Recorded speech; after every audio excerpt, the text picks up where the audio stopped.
À Fouesnant, dans sa chambre d'enfant, Léa Doucher, doctorante, ramène 7 médailles.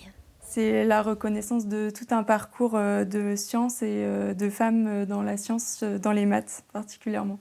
Un parcours et un engagement pour la science.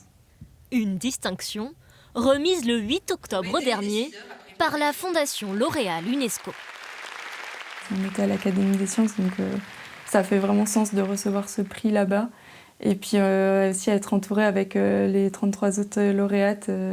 Ouais, il y a eu beaucoup d'émotions lors de la réception de ce prix.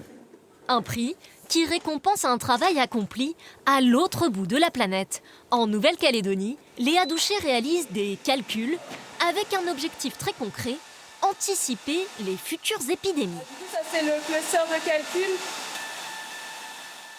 J'ai des données de santé et je viens tester des variables climatiques.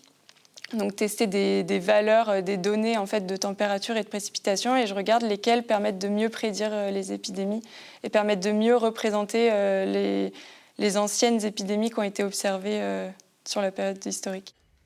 Un nouvel outil qui fait la fierté de toute une famille bretonne, d'autant que chez les Doucher, on ne plaisante pas avec la science. Ça remonte beaucoup de générations, hein, franchement.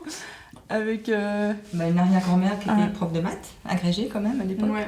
Pourtant, en France, aujourd'hui encore, seuls 30% des chercheurs sont des femmes. Et la fierté, et puis contente pour elle, et puis elle se bat pour les femmes, son engagement, moi j'adore. Ouais, être reconnue aussi dans son métier, parce qu'en fait, au final, les prix qui sont mixtes, on se rend compte qu'il y a très peu de femmes qui arrivent à y accéder, et du coup, avoir ce prix qui met en lumière uniquement des femmes, ça nous redonne aussi du poids dans la science, et un poids qu'on a un peu oublié.